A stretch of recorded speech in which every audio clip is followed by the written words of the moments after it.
Lusei arsi pasal tha thang lu rate unaw bung som thum le pariat na ziak tu Vincent pachuaw bung masala ma khan zong kharlal fa pa sai ku ngate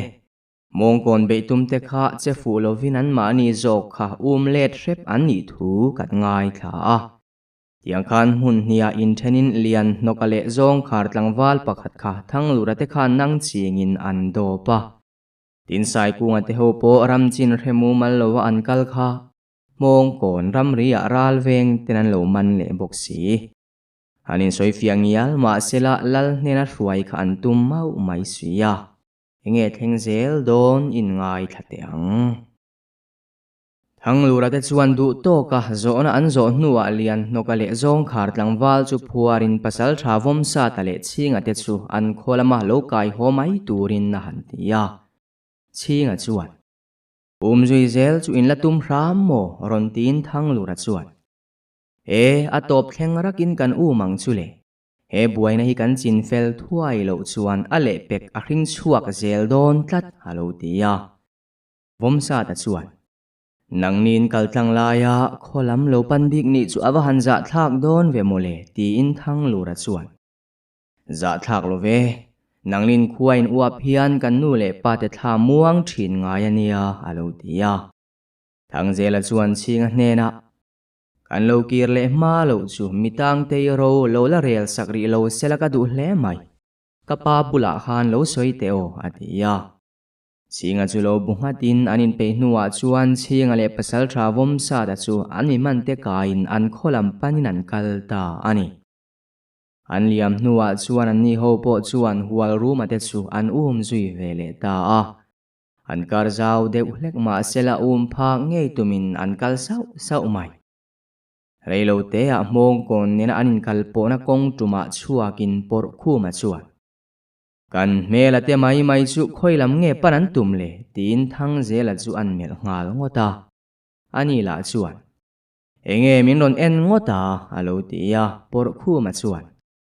isiat mai kan ring mole tin alei chu achua azuk le ngal thang lura chuan kong tum hi thuyan zo ka ring mi alo an pen na lai kan hre thei mayang ti in mong kon lam hoi chuan an kal le ta a mau tluk thum velan kal nuwa chuan kong atanga pen na nu chu mu in an peng zui vele ta a nu chu thup tum ve viau ma sela an man mo bok nen an thup tha man meu lovani chuya harlo dana lang chiang hle nubi uluk waka ngai lo boka chak taka kalin khothim don hnaya chuan korkam rian atana remzet mai hi an thlenga thang lura chuan an hiak mu har chuang lo boka pumruak no kha tum masale phot mayang o atia porkhu ma chuan irot haraka tirengani lo tin thut mun arema mei chemna tur chu abuat sai ngal zung mai an fai sa chu an chum min nuwa chuan tumbu thuk thol nen an bar zui ta a an ei tui phian tho vai bel te an zuk le nuwa chuan thei chen kal le tumin an che chuak le ta ani chuti mek lain zol nuam kholama apo pherzolal phapalian sanga chuan tluang puite unaw chu hnai han tum viau ma sela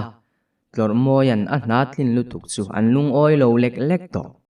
sang bela aum lo point tluang puite hlata chuan ngai mi alo an yu naw la chuan thang lura tir ani ti an hria a nin an ti phal lo ani bero me chuba ka tlormoya zia tak an hria ta ka phei chuan an ngaina in abula nuam an ti that to pherzol pasal tha kap thianga chuan lal fapalian sang hnena veng tua nei thama ma ni hi chang dang kan mai don em ni atia lian sanga chuan kan lo ve beidon na la malutu afala ka kom ma chu ka beidong don mi alo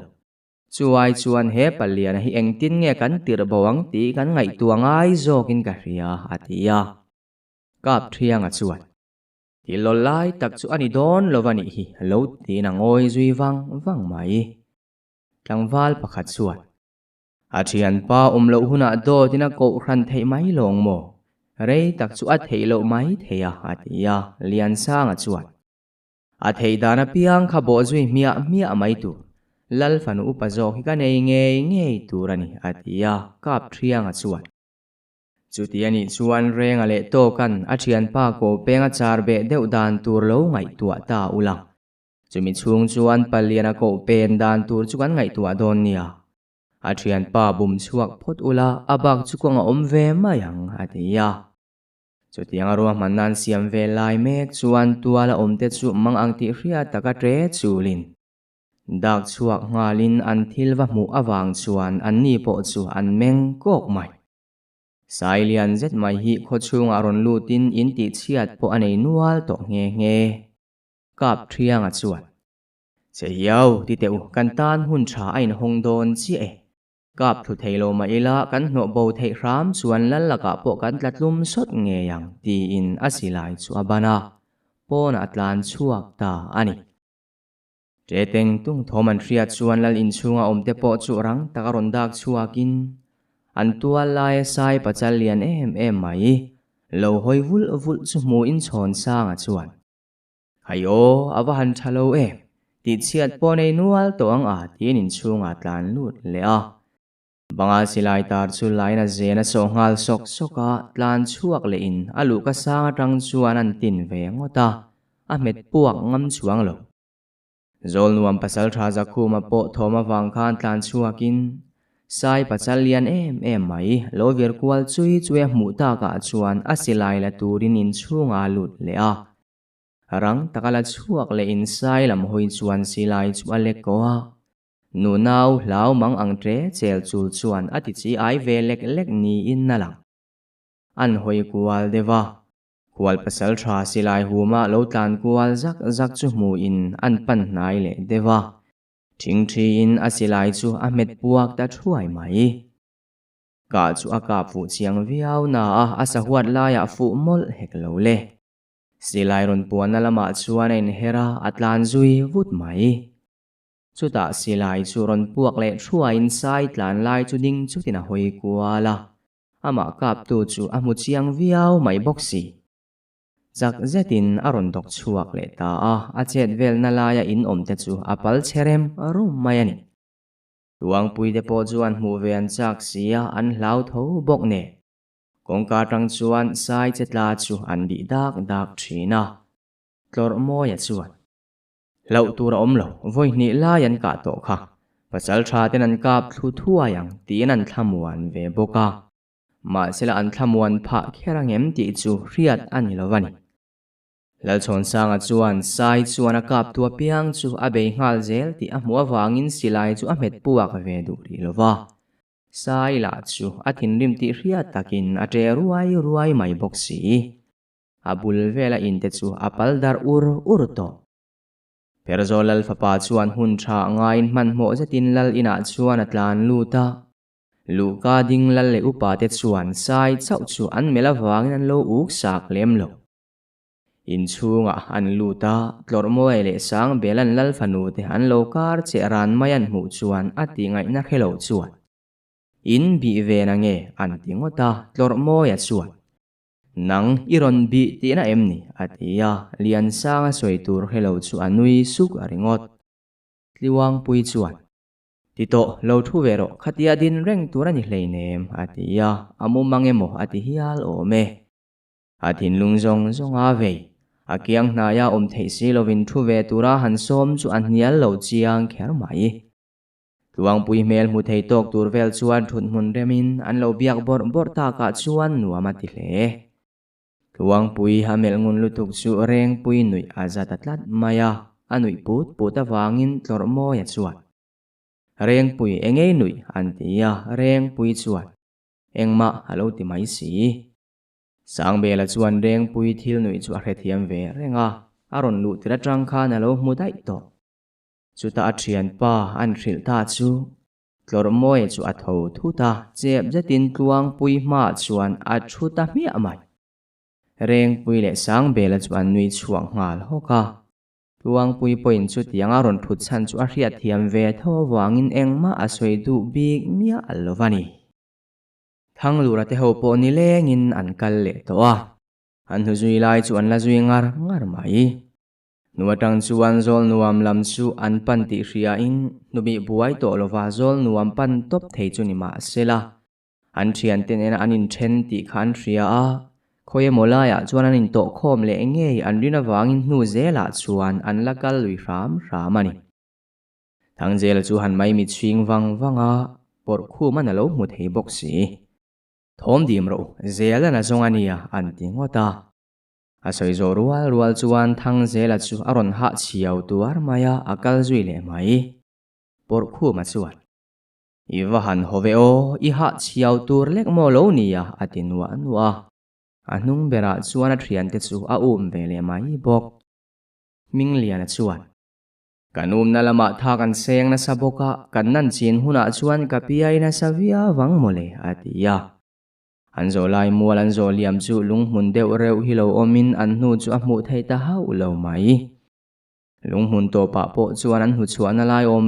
reng a om bok si lo anzon chiam po an hmuh tak lova chuan thang lura chu ding chotin nu kan zon chungin hun kan pai mai ani zol nuam lam an pan ni na lang tho boka bi buai to lovin chulam chu kan pan ve ngal top mai don em ni ang hun kan pai lo ber bokang atia choi vela chuan chu adikang alo ti ve bok zol nuam lam chu pan ding ngalin an tum lam chiang taka an hriat ta ka chuan an kal po chu asot le ni lenga an kal hnu an pe chin to kan kal le hnuwa chuan leng hnot ar khuan hun om vela mundem chang laya buk po khor lem lovin ria an tum ta a zanri an la bar lo wangin por khu ma chuan siam buai vak ai chuan chu lam khuang min rim anasat em chu lovila tram nem chu kan ei thei maya voi kha chu ngei mai ho lutuk atia an lo pom hlom hle lam khuang min omna nia an rin lama chuan an kal ngal sap mai ani chuti lain pasal tha za khu ma chuan zol nuam kho chunga sairon lut be chu hir ati ve ngat le ina chil chenem to si mi ring in hliam po an om nual to in naring bok atluk na ngei tura lo chuan thal tha chi angai to lo sai la chu mi pui tre chul chuan ati buai ve de ungen zol buk tua la chuan a vir vut maya tu maran hnai ngam bok si lo valu parthi ma chuan tlang val ho som khomin an kho chunga tanga hruai chua dan tura lo ngai tua ve me ka an tlang val tlan chaka an soidar bela chuan kain tiranga khopon lama katlan chua pui thei mayang atia la om viau ma sela an kap thluani ngot lo chuan kong dangan hrebok si lo val parthi ma chuan kan ti lui mi alo che ma selai soyang bang chu kong danga wang viau bok I thu ani atia dar bela chuan hetiri ngo chuan kanin chil chezo don in hliam pan om nual to in narin om bok ne ka soyang chuan ka tiang tin sai in tir tum chuan a pen chuak ta ani herzol alfapa lian sanga chuan tlor moi chu huat takte ina hotwa a pasal tha ruai kap thiang hnena da bo tura hril hiala du to ama thu wung chu huat mel taka melin thian pa thu son ve deute khati de chuan thoki ti buai thei mai dona lo mole atia tlor moi chuan ka thu son thei to lo kamong in zunga kai tlat to idule nang ma kha thu son zok mai ro chu ba ka hei kan lal fanu hi email na salutuka kha ha karem ti lovani khatianga mel chu mi pakhat tan chia ka phal atia nui lui ti hria taka then song chungin kamel po kalo hleinem mel I phal bik chu tu tak niang mo atia tlor moya chuan in cham reng chuan ila hmu mayang lo soilok vel chu akam tam thlak e mai tin tluang puilam chu han hoya adik tiro kalal fanu mel tha anti supa anni u naw chu an lo nui hak tualama thom ana zuale ta ka chuan da chu an tum vele ta sangwela chuan mar hruain lalfanu te pahnih chu tlor moya chuan khuap deuh run chungin kong kalam chu apan puya an hnunga lian sanga chu kalve bok ani ngai tuana lama chuan sai lam ha lova mi pakhat tan chau mel ka phala ti kha tunge ni tang ti bak chu angai tua thei lovani thik na in akhat ngali ngot ti mai le ngal chuta kong kan vadak chuak ve chu an khotlang wal dar belan sai chai thin rim tuma thingfa ka vom vel lai chu a hmu in an u naw an hlau thon pui lu tuk chu an au chuak lo chawani sai chuan ama chai vom tu chu pan hna in anon chu ati viala ake malama vor kanga ding urin thok le khata kiu ruai chungina ta phut mai dar bela chu kot chu alama tlanin sai po chuana ve zela apum rualen te reng nen atlan chak em mai le ngal dar bela po chu atlan chak tak zeta sai pachal poina phak bik tlat lo kot chu an hnai viau tawng tia chuan sai chu voi le khata ding thutin in her le atum tamaya dar bela chuan mindon zel ta che nar seipa an ti ngeka nar sei ti chu a hoviau nge ni dar bela chu le ta thut mai pasal tha le walu pa te poinan lal ho chuan hnung dewa an zui ve zel bok kot chu anin pel hnuwa chuan dar bela chu ram lama tlan zela aha deuh ta ka chuan thlang lama koi thla in thinglian tak phena chuan abiruta ani sai po chu koi thla ve vutinami bera hmu tak lova chuan adinga ring taka hramina in her vuta kholama boka kir le ta tlat chu chuan hlauru ka wangin silai nei ho chuan kot chua an lo chang thap maya ani sai po chu ama chai buai tu mu zo ta lo thin rim si chu aron kal bule ngut mai kot chua a thleng che pangtia chuan silai puak thuain aku pa tak fu in a thing thirupa ma sela tho chuak le tlat silai puak le thuain akele lam khu pa bok silai mu chuan a fu le ta a aku bok le lam ru chu an ka sop sak ve ta ka chuan bok le arupin lahar viau ma sela adin na tur ber akein zo to bik hek lo le a tho chuak thei to lo pasal tha za khu ma chuan lalpa kap ve ro le atia chuti lai tak chuan an sir dewa tangin silai aron puak dota sai ngonga chuan fu in a ram ngal ruaya anona lak phak china thil om chu apot phoi hlok mai avai fu po a hlo om hle pasal tha za khu ma chuan silai puana lam chu han hoya herzol pasal tha chuan a silai zen a so le mol lai chu hmu in lalpa kap ro le kan khual pasal tha son akap tu ming hawatum mai atia chutin na chu kap selani mai alom lo tin pasal tha za khu ma chuan nilo itang wal te kan minga moi zok nan nangman akap tu ming hau nge turan ikarualin kaloka ve ngalanga athi hrimang ati le ta ka chuan lalpa po chuan asilai chu atin ko ve le ta a an nai set sot to boka achal dama tak chuan ka pin zena so am boka ama po chu a eu or thei hialani sai po chu a ram atop chata anon chevel po chu azuai ngal bok a chetamia alo khatia lalpan silaya me puarwal khan pasal tha za khu man chuana ka ve mi alova an khual pasal tha chu alo mel dai mai silai apua thuai khan an khual pasal tha chu adok zoka sai thi tur che zoi tan po chu mu chiang hle asilaya so zo chuan sai chu tin le ngatina me pu ma devin azalta lalpa thito ikap hlume zakhu ma chuan ring zeta ti in churi chunga silai lo me puwa vele ram chu thil ti chin to hek lo le poyatik her mai an lalpa berin sai suala ka lumta ka chuan kho chunga ommi puyan chin lo ngai chang thup te po chuan an reve thuaya an lom chuan zuang tor hlom mai ani ina chil chiat sak te hlei chu alom loma tangin ari kin an ri luya lalfanu te point an pa in sai sual chu aka plum ti an han rial chu an lom lutuk chu an bulami te chu an kwa chuk ka chuta tluang puin tre chul chunga pherzo lalfa palian sanga aron kwa chu nget takalo kwa le tin thla mai na changa khelo tluang puin min thla ta che ati deuh thatta ka chuan tlormoya chu aron hoi vuta lian sanga na tluang pui alo lakwa de oran chu muin mai che ti le lian sa kutaman chu arwala na zeta merta ka chuan athla chiang kher mai tlormoya chuan du tong mai lovin atuk ziala thamin Enga aram ripela lal fanulom na rem changai lo lak ngot mai le tina khai kang tamai. Luang puin. Moya du tok ro khatia ti khera ngai lo ve. Ati pal ve ani kha aron ti ta ka chuan atha ve ta ani. Lian sang a chuan chu tia lal fanui na ron chan le vel chu a hobik lova ngain aruk tak chuan alom hle. Tlor moya khai kan na po chu thin rima hnekin alom zok dai. Min khai le foro o ati lo chavani. Chu ti lai chuan ko chu alama tangin lalpa chuan sai hado chu aron cham talia lia maya. Lal fanu te pahni lom lutuk chu an ni tuya tlalek lek. Sang bela chuan. Ko chu alam kan pan ve don em ni so an liam zung zung mai haron tiya. Reng pui chuan. Tiru ikal thuayang u tinan kal mok moka ko chu an thleng chu mian lo tam man to hle. Lal fanuan niya vangin an lo kian diala.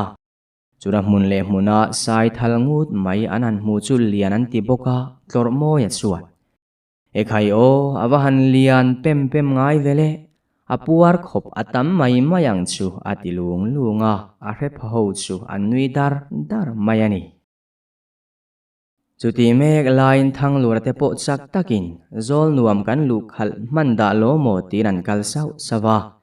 Chinga le pasal travom sa ta kha an ruai zelang ti an lau no le. A chan chu tianga chak chuan thuyan kal ve thei don lo ti an chiang e mani. Kara zan ni an riale chuan atu ka zol nuam chuan in pallu to ngeya. Chutia man mo taka an kalai chuan sai rual thom ria in porkhu ma chuan. Chu eng thom nge ni ngai haron tia an ngai thathap. An la riat ngai lo wangin eng thom nge ni chu an ret hiam mai lo. Thang zela chuan. Ram cha thom chu ani ti achiang renga eng sa nge ani ero chu riat harta ni chu le atia. Eng sang ya ni riat ve hrim chu asual leinem. Tiru inayang u thang lurat chuan atia. Thom chu an hlat vak lo wangin an fim khur tak zet. An mazon oi deu an kal chuak chi atia chuan sai kal na vel sai tluang an ti chu alo korul maya. Porkhu ma chuan. Khai le hetiang takan nu malian chu eng sa tak niang mo an tia. Thang zela chuan. Sai an tiang kha ni ngeya. Kala mulo na an soi chu ka refo to. Kan zui zel don nge zol nuam lam chu kan pan le zok don aron tia. Porkhu ma chuan. Kan hlat vak to na. An mel mu ve hrim po at sak om. Kan kal le mai don niya atia thang lura chuan. Kuman mu chak bok siya zui le pot mayang o. Ma se man mo devila hei kuwa pot lai chan to hi ati ve ta ka chuan an kal zui ta a. Thui lutu kal po ngai lo. Lo fing chen vel an kal le tia chuan an ma pul rai deu udupa chuan sai rual hi an lo om treu maya. Anan hmchia chu tu ma trong zai chana chang ria an om lo. Ang deu puaw chunga mel thapin an thom an tria ang ti lampo an ngai tua to meu lovani. An din na ngaya chuan dingin che lovin an en ngara tia tinan om vek hi ani ber ome.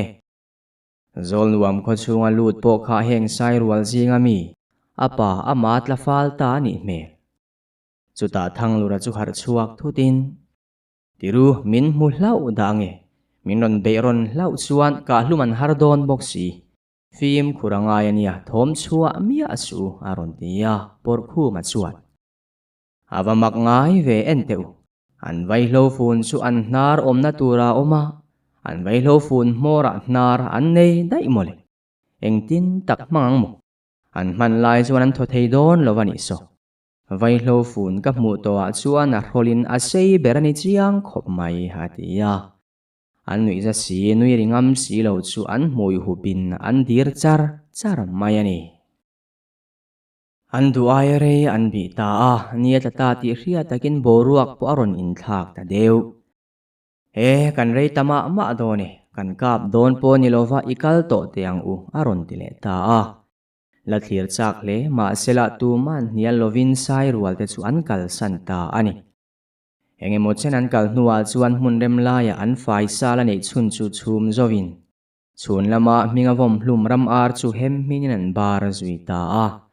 Atui hang hop tura om silova hel all chungin an ei treu. bu khor lovin thingzarem chang la ya chuan an riaka atuk leilung lan hnuwa thovin tuk thuan bol turan nei to lo bok ne in pai thola tuite an in zo hnuwa chuan kalan siam le ta a an kal chak bokani yang kot chu an thlen chuan nia her tran chawani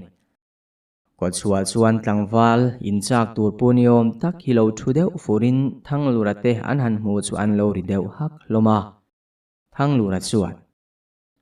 chak tur lain wang ve pem tharin nei te na em ni tin tlangwal pakhat chuan nei lo ve nimina khan kho chunga sai sual pakhat a ron luta in na chil chetre umaya natlangin in sak that na kan thokani hi atia thanglura chuan awazia lo ve o ti hlume mo hliam te aneem ti in tlangwal chuan vanei thlak takin chu tiang chu an omlo hlavani tin thil thlen dan kim chang chu a hril ta a soizo hnuwa chuan kho chunga an lut ho ta ani anan dai lu chu an soyang nge in sai na chil chiat chu an hmunuala patling nutling nula tlangwal atwa te ma ol om lovin in sai nan lo natlang lui mai nula ho po tui semin an lo ve zak hlombok lalfanu te po bang bik lovin tlangwal ho tuin turpe in an lo phili buai ve na samai an hnunga tlor moya na lo zui duana an mani mu phareng chuan natlang ve niom tak si hian pherzol lalfapa alo ombok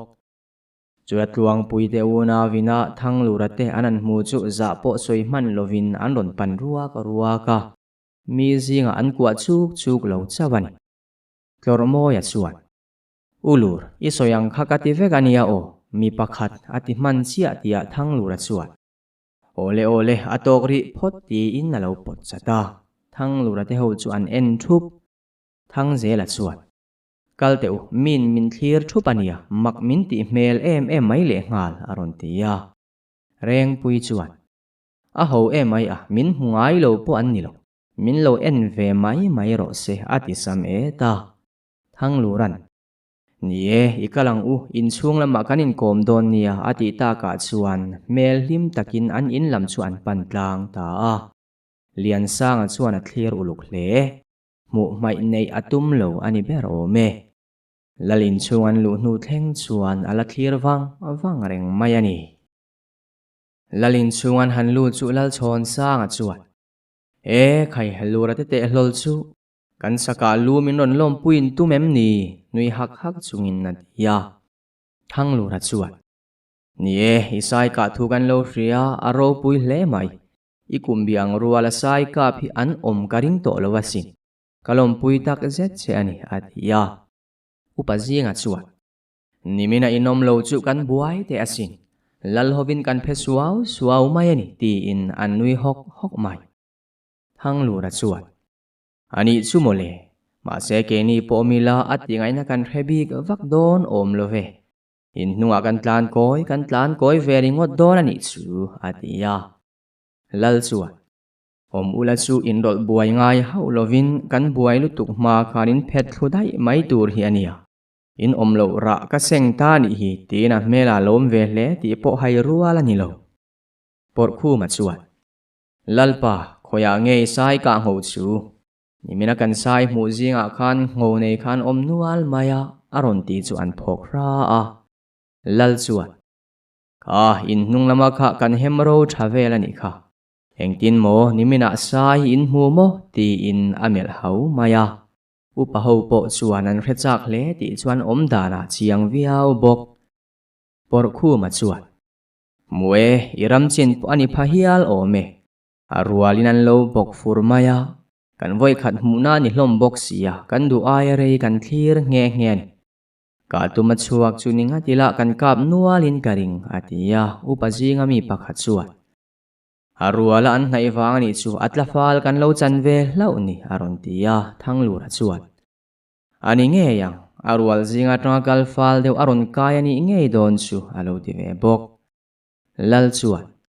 ron kal hun in thlang thiam khop mai sai sa mangaruai kan the tur in ron nang chi alom ti in anui deuh hai reng mai ani an ti tikal lai chol deuh lai chuan thangluran akhuan ron pan chan chu a soi chuak ta an ngoi thap lal chhon sang chuan ka khuwa chu an ron pan nge ya mo ngai that lo mel takatin thang lura chuan lalpa lau tura lovania an nu chuan helam chu akok nge ya kan tlan khal manem kan hreta lovani kan sai rual thira talangin kan muang ta dewa atia por khu ma chuan lalpa lau oman nilo tuna kan ron bik te phe hi chu taman ni lo ba ka min hlawa tlan chia an nia tlan chezok lau thu hle nem halo tia thang zela chuan lalpa thuron ka pe thei chengem thu tak zeta ron ti in lal chuan thei tu ke han soite kalo ngai thla nge ti in amel ran maya thang zela chuan kan ron te hian I khuan ti tumber chu kan riat sa vek kha tuna thut chuan an ron chem mai in karing lova a chan chu an tlan thana wangin in mukhom le tur chuan hun adu ret donani chulai tak chu man tangkai lo tum ve ta ila iram chunga anin nga khom karinga chu phok tumin iram chunga hian wak kuala fangkual turom sela thaviau lo mo atia lal chon sanga chu chuat bin angoi vung mai chuta rondak chuak lein zela I thuron chu thaka tiviau na hupur deuh na lai ka nei tlat soi chua po aza thak zok ma ani soi lo theila ani si lova atia re mel takin chuat chu amel deuh rana thang zela chuan khai lalpa khesu eng thil po ni sela kan hret hiam vek thowang atia lal chuan kan dam chung fang tur khan kan mi zon tur te pasal thakwal thang te an ni hlom bok sia an laka chuan katlang wal te karing zo me ulovani avotuin ek kan che zok lau mayang ti po ka hlavani atia thang zela chuan adik reng mai chutiang ani chuan ke ni ram chung chu kan dap chuak vek theidon bik si lova malak dan tur chu kan thlak le mai ani yang chu hupur vak tura hle nem atia lalpo chuan soi mai tur a hreto lovani yang angoi ran ringot fatu hovina ruai an pe thuan ron soita ka chuan an thu soi lai chu ruai the zo nulama soi zom le ati in ruai kil turin an chuaka an lo chuak lo ngak reng tu pherzo lal fa pa chuan mi khuwa nichin luka lo thlengte ne na lal fanu an ron inzui chuak le a mu chuan tu tenge an niang ti chu angai tu ana luta churi taka in ne le mi muwa po an inzui zel ngam dana chuan khodang an u naw te an ni aring ta bera chu wang chuan angai chu an ti thave le angot anin biak dan vel riat tumin an hnunga chuan a kal ve ngal zata ruai an the lai point an kil na hlui bula chuan kil ve zelin a hlat san du der lo tormoya chuan alo moreng mai sia tluang pui hnena kan bula ze la tumnia mole atia ka hil ruwe an ti ve na akil pui te chuan an theve vek tho me tluang pui chuan tumo ti in o khual alfapa khamole atile su suwa lo ve mai ro se kan poyan soi chuang le nem atia tlormo ya po chu angoi ve mai bok andu to kan bar nuwa chuan thovin an intifaya an lo chin fo thin darangin thidon tlang an ti mai ruai theni khuwa vela ruai kil zo khuala thim si lo in kar vela nula tlangwal te len ho thinna pholulama tlang theng thonwam zet englai poa thifim thot heu na chu thang lura le lal fanu te pani chuan an panta an thian te ro chu kal velovin por khu ma hovin lal zau do lama wal upar hi ma hovin thu ho pui soin anui war thung nula tlangwal dang te po thilon tlang lam chu panin an kal ve sap thowa thang lura chuan lal fanu te chu ta khan min lo ngak lok ru o tinin pai thol turin nakal sana aliam nu loka alian sang ron langin invamal vekha tiru solaya soni thuang umiang ti in an vei nui vela reng pui chuan lova thu tamai che mi nga kan neya ti na changa lian sanga chuan ani chuan kan lo nga puyang cheu atile ta zela ani lian sanga hian arwaya kil zoan hoivel kha lal fanu te musilova thidon tlang an ti lama nula tlangwal liam sup a mu khan chulam chu apan ve maya vanei thlau takin lal fanu te chu an pani chowa an ding awa mu chuan hunrem chang muwa in nga in apan ta kha ani thang lura la chu rei phian mai lian sang a chuan tluang pui ti to solaya son thulok te ang ibula thil soidu ka ne ania tina pot ti maya tluang pui chuan thinrim hmel pu chuang hau lovin khatin min pot su midangan tam hi alo ti tham maya lian sang ala chu tia tluang puin thinrima lak tak silwa chuan a huang tau ta nge ni arei lovang ti toi phei lokang inaw paliana omlo lai hian ti in apuan tlanga chuan manin apon le ta reng pui chuan nga ngei po zela kut kha thok her su ti na lo hawa lian sang ala chuan nga ma ngai to lo phei pui ngei tuma po deuh frok an tum chia chu enga ngei po trung chu le ron ti tuan om tatlat lian sang a chuan mel po mel mang lovin lo in rol ve su ati thata ikut khala sonro ani lo chuan ka eltlia sak mayang che aron ti ve ta mi amai lian sang a chuan i lo in rol ve chen le lalfa pa le lalfa nu inkara hian lo in rol tum ve chen lo mai te tin thang lura chun nam son maya han tuma ani la chu lo in her zau mai sia anam thel chu malama budorin tum lo devin pen thum vel chu a pen zot azota chumi chung chuan an ni ho chu an kal son dai lian sang aron hoilet le chuan anam thluk tumpa chu lalfanu te pani chuan kar che in pakhat jok nen phei chuan kut anin chel sak ti amuta a alum deuh ngal pupina ria a thlir reng lai chuan thuang u ati na taka khan an la thu le ngala a thin rim lutuk chuan lo ngai reng ro I chang bik hau lowang atia I chuan thin rim le lung oi lo ru tak chungin kho chung lama akir le mok mayani thang lura chu lalfanu te pani in kara chuan thu in reng pui po abula ami padu ber ama si che ta a thut ta ka chuan aril ruakal thui hle au nen chuan in ngai zong het an ni ti a ria ti buai tum lo ma sela du na cham ve thla chu engtin nge ati re ang akianga chuan a thla muangin a omanuam veng thin boxi chu tiang vela ngai tua chuan a hriat lo kara thang lura ku chu alo chel tlat mai hi alo ni a hriat chuan nuwa po chuan ala son du mai bik si lo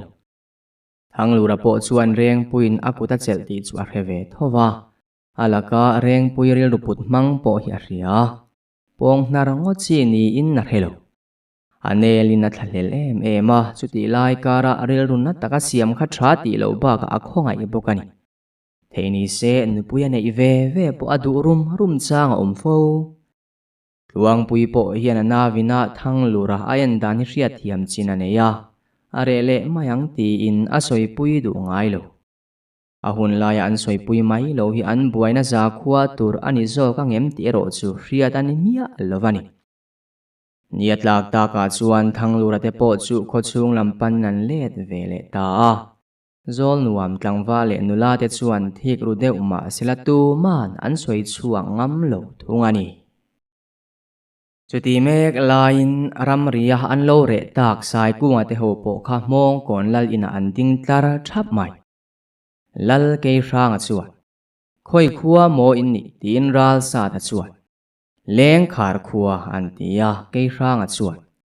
enge khalaya khanin ti atia ral sa ta bok chuan kan ram chua kan bo hlau maya khalaya khan kan ron chuak lol maya ni iram chung kan ron dai lu don ti po kan re ha ulo atia ke ranga chuan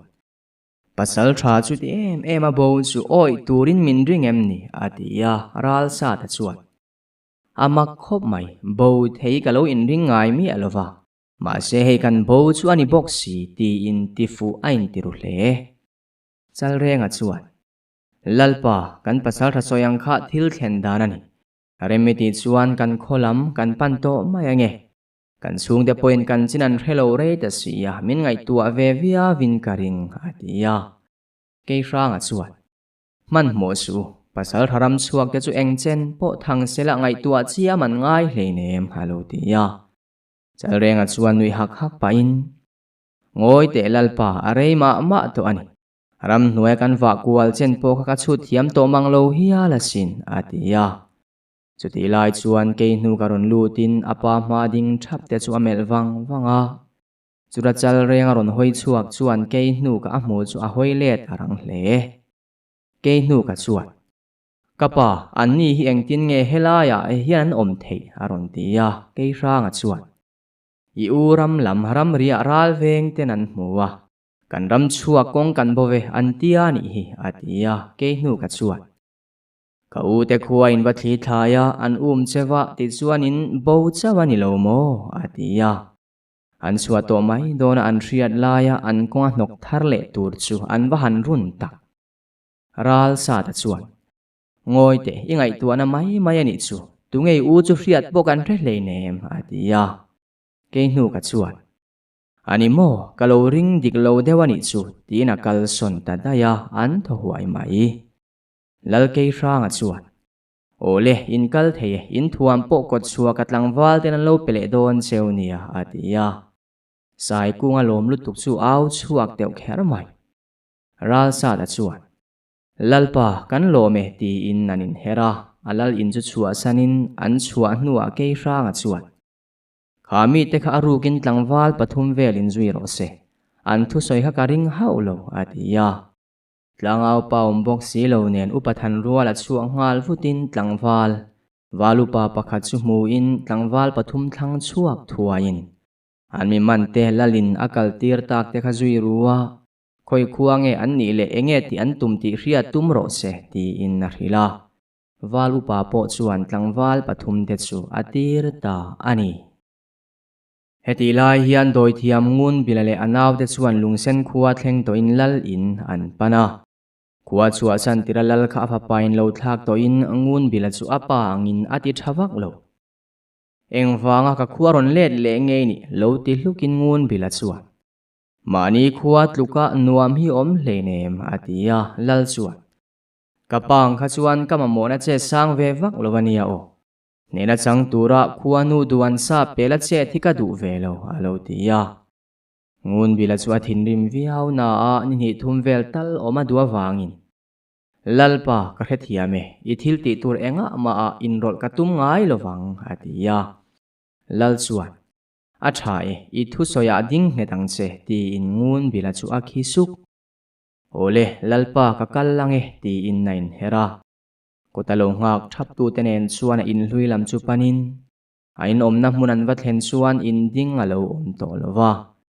Muang cha nga pan na in a in hnuai ni thin zona chuan kalin lung lian ve tok tak pakhat chu kola hnena chuan la son tura ti in. Ol sam fe in kola chuan an the sona. Anaw pakhat ton buaya tia minga puasak tak chu kovin chulai mun chu alai tira. Tong chen vela lai nuwa chuan puana thil tuam hi phor chuakin ngun bila chuan. O kha ngei kha ani tin aip te puya chuan a khunga. Adana a thei ngilwanga ni ni thum lai zon na hunatana an man na rin lain. Adana ni nge a riat zinga pakhata an munghal chu van nei thla ka ti kher mai. Ti chuan naw te chu ramlama bokal pui le in lungsen khuwa te zaw lampan puin. Lungsena omlaya lotana nei velam chu an pana. An thlen chuan thlo fai lo ani boka hnim thakher mai. Atham sak ve po chu on deuh bain alo la ding ve ran bok. Tham chungan han lut chu anging loi loya tluk chu atlubik em lo. Ngun bila chuan. Ta hian zan kan tum toyanga zatluayan zan ria me tur zong sela. Phungale buayan thlaira ilo vel in du nami in vai bok don nia. Ma se tu ma in mutir lovang cheu. Buaina nei ala hun lo. Buaina chu in puitlin nuwa chau ni ro se atia ani ho po chu an che chuak ta ani. Anaw te anon kirle nuwa chuan khuwa thim ruai toa. Atham tual vel chu vai fain zan ria bol na tur thu kan siama an chuang kutalai lai mai. Zan ria te an barzo nuwa chuan vai bel te hanzule te in tham tuala chuan mei chepin an thut hual laya. Ngun bila chuan an thil lai chua kha phorin atuam na aphela. Mawa siam bur te ni mai om hilo omin bur te chunga chuan thil dip. Thing zaina noi dip ang deuh hilo omin so khat vela han so ka. Mau theya tui anda chuan phulin meibula chuan ada wanga. Tui chu alum doang ti vela chuan la in anaw te hnena chuan inin chok turin atia. anin zo nuwa chuan an khur ngal lok loka ni kho helovin an let der mai ngun bila chuan an mei che chu kal huala doi hla cham char charin reitok fang doi hla cham nuwa chuan akut mor chu azai thia anaw telet areng chu an ka farkhat vel theu athisen chu fartirin reilo te anon har vele mai zathua ya chuan heule enge kan chunga hian thlengta zana ni sia kan mu thei vek tho si aron tia ngun bila chuan puitlin na kongin zo me kani kha alo tim maya chuta mu chuakin ron zem chiain an omna hmuna chuan an mu hil ta dia mai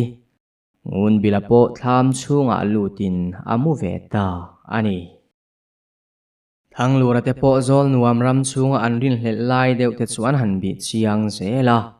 an mi zon te chu an hnu tak ngial po mu an la nei lo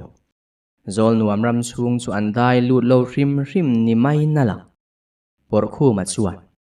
kan mi hringa te chu khoilama nge mo an tlan chiat don atia thang zela poin an omna chin a hrebik lo tlat pasal tha za khu ma hovakal an nia anom na tura an rin na laya engma an hmu tak si lowa chuan an kal lama an kal lo na lama chuan kalin thui fe an kal hnuwa puk pakhati an pal chuaka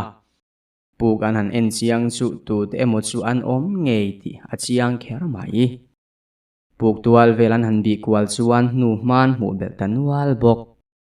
por khu ma chuan hei hi an kho sakna ni mai lo mo tin thang zela chuan hei chu midang hnu mani tlat mai aron tia zakhu ma chuan makti mel taka thang zela chu enin zela engtin ngei soi chian mai thei chu le atia thang zela chuan hei an hnuwa hian a chiang mai lo alo ti bok si pasal tha zakhu ma chuan ala du tok tlat lo an hnuwa tangai hriat mai dan chu han soi chiang te aron ti le ta thang zela chuan nui sak pa in hei buk tuala an hnui en la pakhat ke hniak bula hian thil chhun khuar niom taka om zel hi om zia chu hepa hian ake tina palin tianga hol ti na nia nimina sang buai teram kal ho kan hmu vek kha ka ke karap suala tin tianga ron hol kha ain rap sualin he pu hi cholna na mang tin ani mai atia pasal tha za khu ma chuan thang zela chu mel vungin imak hle mai kati atiringota por khu ma chuan ka hilani kha alo tia choi vela chu lo nui ngal hak pukom na tanga kal le in thang zela soyang tak takin puka tanga hnu chuak chuan kholam ma pan zel ti an hmu thei bok zakhu ma chuan mei thai zinga til zon chu nep te ni hial o me aron tia thang lura chuan nie an omlo na kan tapo ni mai thei zong khar lam ba bi china fu to zo kin karing atia athu soi chu an trom puyani ti riat takin an lo bu ngat mai nia niam to bok nen kholam chu an pan le ta ani ko chua thlen ma deuh chuan thing ler sang se ta hian naw ban hi alo par tiar maya thang lura chuan a thalvel chu por khu ma pe sok soka lon ta mi in a u naw te ho chuan naw ban par chu thlia tum ti an ria asang bok si itlang film khuro tin por khu ma chuan a hlau thon pui nge ni a che sek le ngal zakhu ma chuan lon lo sela thazo ka sin mole he thingkung hi aram riau mai le ngala azar hi tliak le muk thi lura ang boka nawban par lak tumi pali lai chu an tlato atia a u naw te om chu nuam lo ti der thang zela chuan ko tai lo chuk le mai ro tin han awa thang lura chuan a khelo nge ni alon mia zel si nawban parom na chu thleng chovin a par chu thliak mokin a thlia zo chuan ipte puya khungin a chuk thale ta chuta chan ve vela chuk toang tia chuan a in von ta na thingzar chu atliak muka a pharangal dor mai van nei thak takin akut le lama von chu alo nget lawa atla lo ra mani ama lo thlir tu te phei chuan lo thode de pringot to ron chuk zelin zar niam ber aron thlenga han chol wangin atolin naron tol thazot leya thlen chuan naw ban par lak chu avua yang ti a hlau hle ani turani phor ngal vatin uluk zeta keng khomin kho chung lampan chuan an kal le ta a an han lu chu me chethe rol ho chuan thang lura thil ken chu moi an tingang ani yang an mel zui vong hlom lalin chu thlengin an thoma tluang puite u nau chu an lon tlan chuaka thang lura chuan an nau ban par thlia chu mun hnia thenin hnunglama keng daya tluang puite pahnih chuan thang lura chu an han mel thi ani la chuan lo mel du der si lo akut la hnunglama da i bok si kai trena kai chovin an bula thleng chuan ala mel du ai ilova anni pahnih chu an lung oi lo tan to luang pui phei chu atum ti to ani beramai an ma tak chuan dingin muang chang hoi chuakin akut hnunglama ada chula chuak thutin an pahnih chuan a pe a luang pui tum tan to le lom si chu atra anui ti ta velani an lom lutuk chuan thang lura chu puak an tum lo chau hi ani ber o me chutianga hanin lom vel chu zolbuk sir lama tang chuan pherzolal phapalian sanga chuan lo thlir le reng to in hlim ro anui te po khanui vak ro in hlim ni arei to don love alo tia hang lura tenin chungan lu nuwa chuan kalin apasal tharuai kap thianga hnena lal phanu te ruk chua dan tur chu asoi pui ta kap thianga na a lau thon om lu deuh lo mo anti chuan lian sanga chuan eng ang point lo om sela lu chan ngai tur po ni se kan tum nge angai ni atia kap thianga chuan an pani ni in enga tan nge tin lian sanga chuan khapa khan a in tinei tu thiam boka kan chu sak ve turan au pa jok so nu puya ta na ka nei huna anau pang jok sa chu kan du le an ina kan da le mai don nia tin angai ol sampian kap thianga chuan ngoi te lal phapa ingai tu ang ngot khan thila ol sam don lo anni so an om chung phei chuan a fala mun har khopang anni la khat langwal naran mai an ni lo ti achiang boxi atia lian sanga chuan wai pasal thai ni moka tia I hlau devani mo karin aya I lo nep chule ingam lovani chuan min lova hosan mai ro atia kap thianga chuan kangam lo kati lo kha iduani nak chuan kan ru chuak